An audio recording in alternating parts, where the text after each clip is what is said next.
तो काबुल से 168 लोगों को लेकर भारतीय वायुसेना का C-17 ग्लोब मास्टर विमान हिंडन एयरबेस पहुंच चुका है। इस विमान में 168 लोग भारत पहुंचे हैं, जिनमें 107 भारतीय हैं। ये लाइव तस्वीर हम आपको दिखा रहे हैं।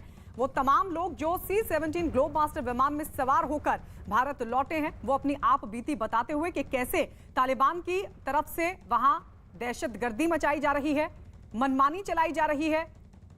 तालिबान जिस किसी के भी घर में घुस जाते हैं, जो मर्जी करते हैं, वो तमाम चीजों को बताते हुए और कैसे उनकी जिंदगी वहां पर असुरक्षित थी, कैसे उनका भविष्य अनिश्चित था, उसका जिक्र करते हुए ये तमाम लोग अब यहां पर पहुंचकर, यानी जिनमें 107 भारतीय हैं, वो वतन वापसी के बाद बेहद खुश हैं, राहत की सांस ले रहे हैं। तो वहीं जो लोग अफगानी हैं, क्योंकि 24 अफगान सिख भी वापस लौटे हैं, वो ये बताते हुए कि एक झटके में कैसे उनका सब कुछ उनसे छूट गया है। लेकिन ये सब कुछ हुआ है वहां पर सरकार की अनिश्चितता को लेकर, तालिबानियों के कब्जे को लेकर, क्योंकि जिस तरीके की स्थिति वहां पर तालिबानियों ने क्रिएट की है, बहुत सारे ऐसे लोग हैं, खुद अफगानी नागरिक वहां अफगानिस्तान को छोड़कर दूसरे मुल्कों में शरण लेना चाहते हैं, वो यहां से चले जाना चाहते हैं, इसलिए ताकि उनकी जिंदगी बच सके, उनके बच्चों की जिंदगी बच सके, उनके परिवार को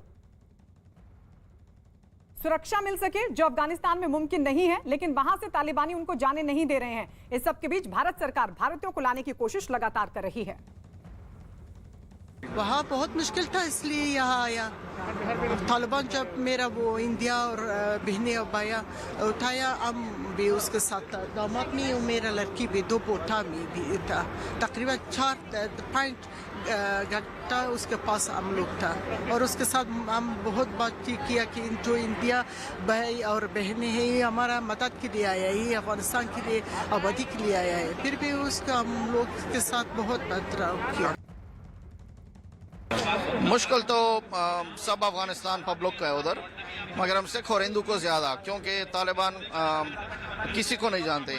और वो ठीक है, और लोग बोल रहे हैं जो हम किसी से काम नहीं है, अपना काम करें, मगर फिर भी दहशत चली हुई है, परेशानी है, गवर्नमेंट नहीं है, कुछ नहीं है, हालात ख़राब है। हर एक MP, सेनेटर वगैरह, वज़ीर, मुइन सबके घरों में जाते हैं, तलाशी करते हैं, उनके गन्स ले जाते हैं, उनकी गाड़ियां ले जाते हैं, उनको परेशान करते हैं। रोज़ 2-2, 4-4 बार आते हैं। सब लोग परेशान हैं, आम लोग तो बिल्कुल ज़्यादा परेशान हैं, कोई भी खुश नहीं। आप शायद देखोगे काबुल एयरपोर्ट में हर एक गेट पे 5,000 बंदा, 4,000 बंदा खड़ा है। जी, बहुत अच्छे टाइम में हमारी मदद की है। बहुत गंदे हालात हैं वहाँ, तालिबान थे, बहुत हालात सही नहीं थे। एयरपोर्ट बार बार आना पड़ रहा था, बहुत फायरिंग वगैरह थी, बहुत जालिम वहशी दरिंदे लोग हैं, तो बहुत मुश्किलों से बस यहाँ पहुँचे। भारत सरकार जिंदाबाद। आप लोगों की मदद करिए, हमारे मदद की, हम लोगों की इधर लेकर आए, हमारी सेवा की, खिदमत की।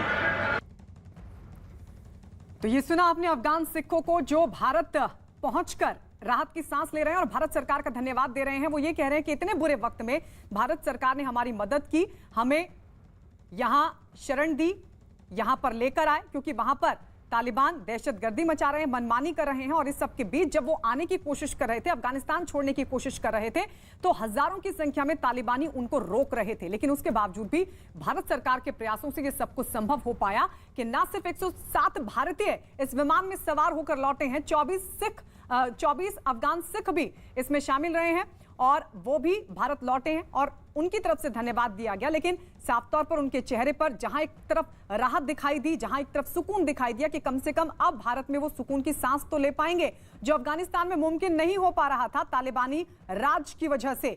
साथ ही वो आंसू भी उनके आंखों में साफ तौर पर दिखाई दिए कि कैसे एक झटके में सब कुछ चला गया। कभी सोचा भी नहीं था कि जो उन्होंने तिनका तिनका कर अपना घर बार बनाया था, वो अब यूं इन हालातों में उनको छोड़ना पड़ेगा। लेकिन जिंदगी है तो सब कुछ है, एक बार फिर से सब कुछ बन जाएगा। ये तमाम लोग अपनी आप बीती बताते हुए अपने वहां पर किस तरीके के हालात हैं उनका जिक्र कर रहे थे।